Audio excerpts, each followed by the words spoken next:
Setiap orang yang bahkan hanya memiliki setengah sel otak yang berfungsi, tahu bahwa apapun yang terjadi di Barat tidak lain adalah bunuh diri peradaban. Getset bahkan punya istilah untuk itu. Dia menyebutnya empati yang merusak diri sendiri. Saya sudah tidak setuju lagi dengan istilah ini, karena menurut saya Getset terlalu baik kepada orang-orang ini. Sesuatu yang jauh lebih jahat sedang terjadi, karena empati melambangkan niat baik dengan konsekuensi yang tidak disengaja. Tapi pada titik tertentu, kamu memang akan sadar dan berkata, tunggu dulu, apapun yang telah kita lakukan, sebenarnya itu menyakiti kita, merugikan kita dalam skala yang belum pernah kita saksikan sebelumnya. Saya menyebutnya sesuatu yang lain.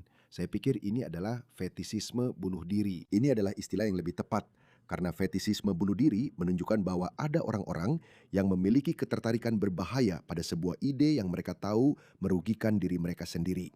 Hari ini di video ini, saya akan menunjukkan kepada Anda beberapa contoh tentang apa yang terjadi di Barat dalam skala yang lebih luas. Bukan hanya para politisi, bukan hanya para aktivis, bukan hanya para orang gila woke yang sok baik di internet. Para hakim juga termasuk di dalamnya. Para hakim kita, entah kenapa, juga memiliki fetisisme bunuh diri. Dan sekali lagi, entah kenapa, ini hanya terjadi di dunia Barat. Lihat ini. Kami pernah membahas berita ini beberapa waktu lalu saat kejadian ini terjadi. Sebuah pengadilan Jerman telah memutuskan bahwa migran Irak yang mendorong seorang pengungsi Ukraina berusia 16 tahun, gadis ini, yang melarikan diri dari perang dan mengira bahwa dia mungkin akan aman di Jerman. Tapi dia tidak tahu bahwa Barat sudah tidak lagi aman atau menjadi masyarakat yang taat hukum dan saling percaya. Tidak. Kenapa? Karena Barat telah mendatangkan jutaan, dan saya tidak melebih-lebihkan, jutaan orang yang bertentangan, berada pada usia tempur, agresif, pria-pria bermusuhan yang tidak memiliki kesamaan apapun dengan peradaban Barat. Kita tidak punya kesamaan apapun dengan orang-orang ini. Mereka memandang perempuan secara berbeda. Mereka memandang agama secara berbeda. Mereka memandang masyarakat benar-benar berbeda dari cara orang Barat biasa melihatnya.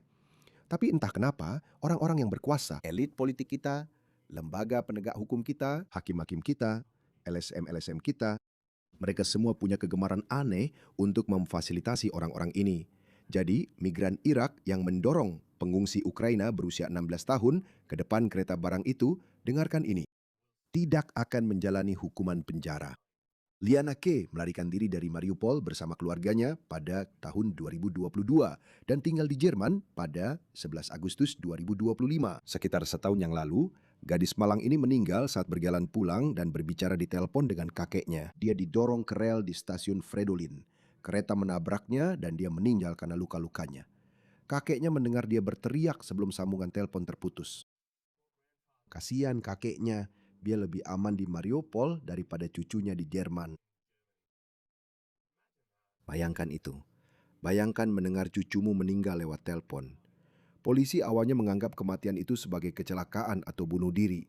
Lihatlah itu. Bukti DNA yang kemudian ditemukan di bahunya menunjukkan bahwa dia telah didorong dari belakang oleh seorang pria berusia 31 tahun, Muhammad A., seorang warga negara Irak yang klaim suakannya telah ditolak dan yang dikenai perintah deportasi yang bisa dieksekusi namun tidak pernah dijalankan. Jadi ini bahkan lebih buruk, teman-teman.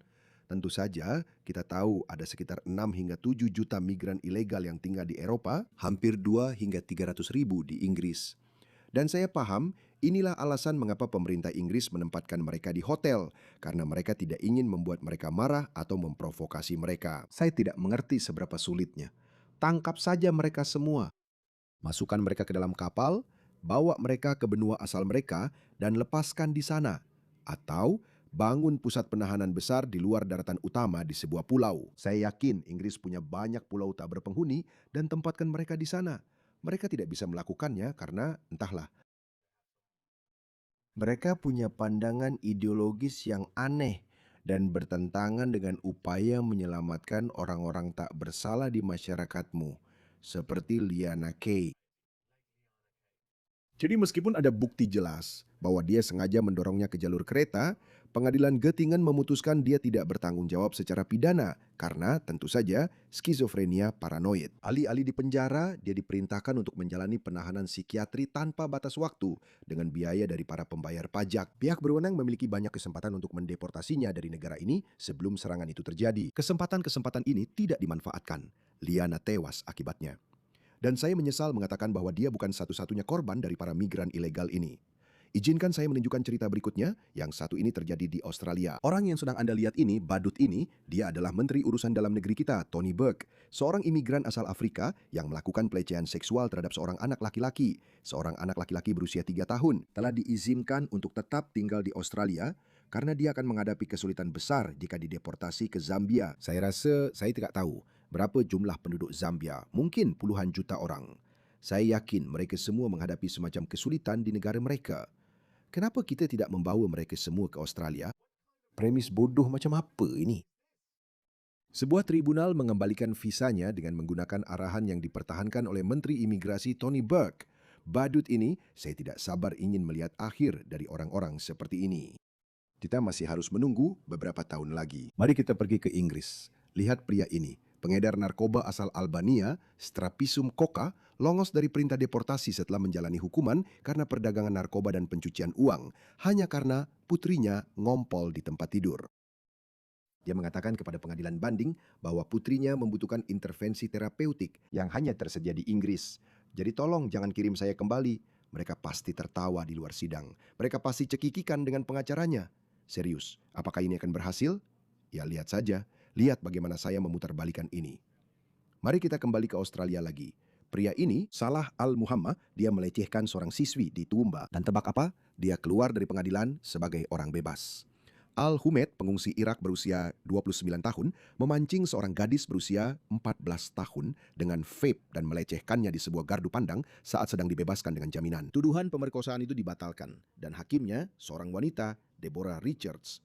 Bukan wanita ini, saya rasa ini wanita lain. Saya rasa wanita ini telah menggugat putusan ini. Dia adalah jaksa penuntut umum. Tuduhan pemerkosaan itu dibatalkan dan hakim Deborah Richards menangguhkan seluruh hukumannya karena risiko deportasinya.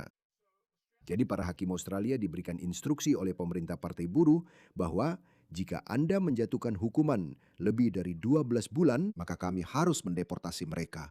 Jadi jika Anda bisa memberikan hukuman kurang dari 12 bulan, itu akan lebih manusiawi. Seperti yang saya katakan, sebuah fetis bunuh diri. Tapi bagian terburuknya adalah mereka sendiri tidak bunuh diri. Mereka justru membunuh masyarakat kita, peradaban kita, tempat kita semua hidup. Itu adalah putri-putri kita yang dilecehkan atau diserang. Itu adalah anak laki-laki kita, anak-anak kita, pria-pria kita yang ditusuk oleh orang-orang ini. Para hakim, para politisi ini, mereka hidup di menara gading mereka. Mereka aman. Saya masih punya banyak cerita seperti ini. Amerika benar-benar di luar nalar. Lihat ini, pergi, pergi. Pergi, kau benar-benar binatang. Kau benar-benar binatang. Binatang sialan. Migran asal Sudan itu dibebaskan dengan jaminan. Dia didakwa memperkosa seorang wanita di Skotlandia. Kau pikir hakim akan menahannya di penjara sampai persidangannya? Tapi tidak. Tidak. Ini bukan empati yang menghancurkan diri sendiri. Maaf, ini bukan empati yang menghancurkan diri sendiri. Ini adalah fetis bunuh diri. Saya selalu kesulitan untuk percaya bahwa semua ini dilakukan atas nama belas kasih terhadap sesama manusia. Karena saya juga berpikir seperti ini pada tahun 2015 ketika saya melihat tubuh seorang anak laki-laki Suria terdampar di pantai. Saya merasakan hal yang sama. Saya berpikir mungkin kita bisa melakukan sesuatu. Ada banyak yang bisa dibagikan. Mungkin kita bisa membantu mereka. Tapi saya cepat tersadar. Saya rasa pada tahun 2018 atau 2019, saya benar-benar yakin bahwa ini bukan model yang berkelanjutan. Empati atau belas kasih kepada orang lain tidak harus mengorbankan hidupmu sendiri dan peradabanmu sendiri. Dan orang-orang ini sebenarnya paham, karena semua orang yang bilang pengungsi diterima, mereka sendiri tidak mau pengungsi di rumah mereka. Saya ada di daftar yang katanya bersedia menerima pengungsi di rumah saya. Tentu saja saya tidak mau. Satu-satunya masalahnya, saya cuma ngontrak. Kamu ngontrak? Ya. Mungkin itu masalah. Ya, karena mereka menaruh 9 kamar tidur di rumah yang seharusnya hanya 4 kamar tidur. Jadi kita. Hampir Jadi semuanya karena kita keluar benar-benar berdesakan. menampung seorang pengungsi dan membawanya ke rumah kita. Ya, kalau aku punya, aku Kalau mau, kamu tapi punya ya ruang, itu pasti bukan tempat yang nyaman benar. untuk membawa mereka karena tempatnya agak Ya. terlalu penuh. Terlalu penuh. Tapi ya, kalau aku punya ruang, ini akan Terima berbeda. kasih banyak Ya. untuk itu. Ya. Satu orang ke rumahmu. Aku tinggal di tempat sewaan, jadi aku nggak bisa. Ya. Kamu nggak bisa melakukannya. Ya. Pekerjaan orang lain. Ya. Tidak, maaf. Aku tidak bisa. Aku tidak bisa. Kamu tidak bisa menampung Aku satu tidak orang. punya. Aku tidak punya. Aku tidak punya itu. Aku tidak punya tempat. Tidak punya tempat. Kita akan punya kamp pengungsi. Apakah Inggris punya tempat, Ras?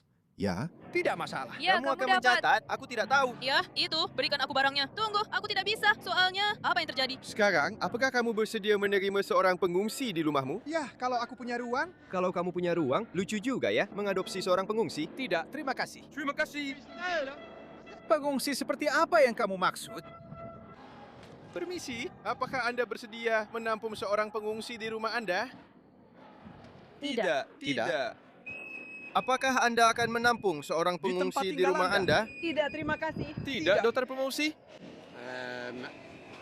Saya bersedia. Ya, kalau saya punya tempat. Kalau kamu punya tempat, pengungsi untukmu, tapi bukan untukku. Jadi kemarin atau sehari sebelumnya ada lagi 230 migran ilegal, 99% dari mereka laki-laki, usia siap tempur, laki-laki yang membenci barat.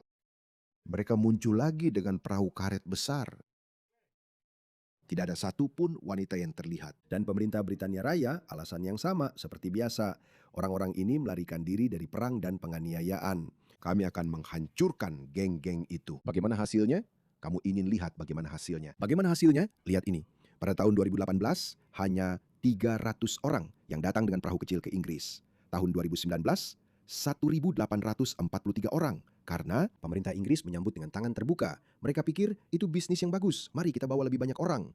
Jumlah itu naik menjadi 8.466 tahun 2021. Bahkan saat COVID, orang-orang tetap datang. 28.000 pada tahun 2021, 45.000 pada tahun 2022, 29.000 pada tahun 2023, yang merupakan tahun terakhir pemerintahan Rishi Sunak. Jadi memang sedikit menurun. Tapi kemudian Keir Starmer muncul pada tahun 2024, jumlahnya naik menjadi 36.000. Dan pada tahun 2025, salah satu yang tertinggi sepanjang sejarah, 41.000 orang. Mereka tidak punya jawaban. Dalam demokrasi, para pemimpin kita seharusnya mewakili keinginan kita. Mereka seharusnya menegakkan keinginan rakyat. Tapi sepertinya mereka melayani agenda orang lain atau mereka punya fetis, salah satu dari keduanya.